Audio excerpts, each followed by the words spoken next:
কেমন আছো সবাই? আশা করি সবাই খুব ভালো আছো। তো তোমাদের সঙ্গে নিয়ে আজকে আবার একটা নতুন ব্লগ শুরু করলাম। ওরা ব্যাগ গোছাচ্ছে কেন জানো? ও ব্যাগ গোছাচ্ছে মাকে নিয়ে ব্যাঙ্গালোর যাবে ডাক্তার দেখাতে। বলছি কি হয়েছে বলছি। তো ওরা এখন ব্যাগটা গুছিয়ে নিয়েছে, এরপর রিক্সা ডাকতে যাবে। তারপর এখান থেকে রিক্সা করে নিয়ে তারপর ওখানে উবের করে নেবে, উবের করে নিয়ে হাওড়াতে ট্রেন ধরবে। তো ওদের ট্রেনটা ছিল 11টার সময়, তো সেটা আবার মেসেজ পাঠিয়েছে রেল থেকে যে সেটা 1টার সময় ছাড়া হবে। তাই একটু দেরি করে যাচ্ছে, না হলে আরও সকাল সকাল ওরা বেরিয়ে যেত। তো আমি ওদের জন্য খাবার রেডি করে দিয়েছি, যেহেতু সকালে যাচ্ছে না তাই দুপুরের খাবারটা বিকেল পর্যন্ত একটু রেডি করে দিলাম। আর এখানে মাকে একটা নতুন চপ্পল মা এনে রেখেছিল, সেটা বললাম যে দেখুন এটা পরে যেতে পারবেন কিনা। তো মা বলল যে না, এখন নতুন চপ্পল তো থাক, আমি আমার পুরনো চপ্পলটাই পরে যাই, এটা বাড়িতে এসে পরবো। ওদের গোছানো সব কমপ্লিট হয়ে গেছে, এবার রিক্সাও ডাকতে চলে গেছে, রিক্সা চলেও এসেছে। এই যে ব্যাগগুলো বাইরে এনেছে, এবার ওদেরকে ছেড়ে নিয়ে তারপর বাকি কাজগুলো আমি সারবো।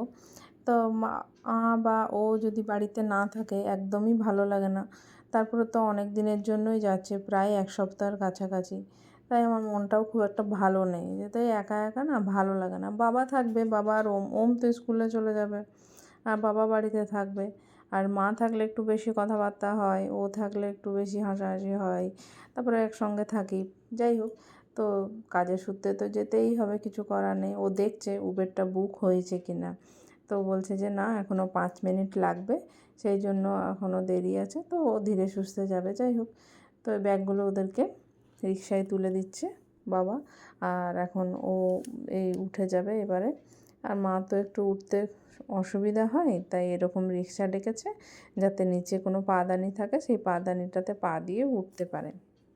মা আগে যখন বাইরে যেত তখন শাড়ি পরে পরেই যেত। তো আমি বললাম যে এখন সবাই চুড়িদার পরে, এখন কোনো অসুবিধা নেই, আর চুড়িদার তো কোনো মানে অসুবিধা হবে না, আপনার উঠতে নামতে সুবিধা হবে, ট্রেনে জার্নি করতে সুবিধা হবে। সেই জন্য না এই কুর্তিগুলো কিনে দিয়েছি, যেগুলো ওই যে সেলাই করছিলাম কিছুদিন আগে, ছোট বড় হয় তো যাতে কমফোর্টেবল হয়, সেই জন্য একটু টেকে দিয়েছি, কোথাও একটু সেলাইটা করে দিয়েছি।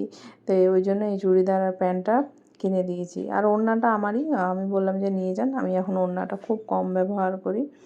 তো মায়ের খুব চিন্তা যে সব কিছু সামলে রাখবে। মা তো সত্যিই সব দিকটা সামলে রাখে, মানে আমিই কাজ করি কিন্তু মা আর সমস্ত দিকটা সামলে রাখে।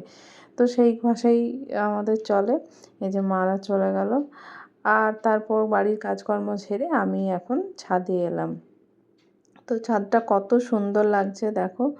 আর এই পশ্চিম দিকে যখন রোদটা পড়ে না, সত্যিই খুব ভালো লাগে।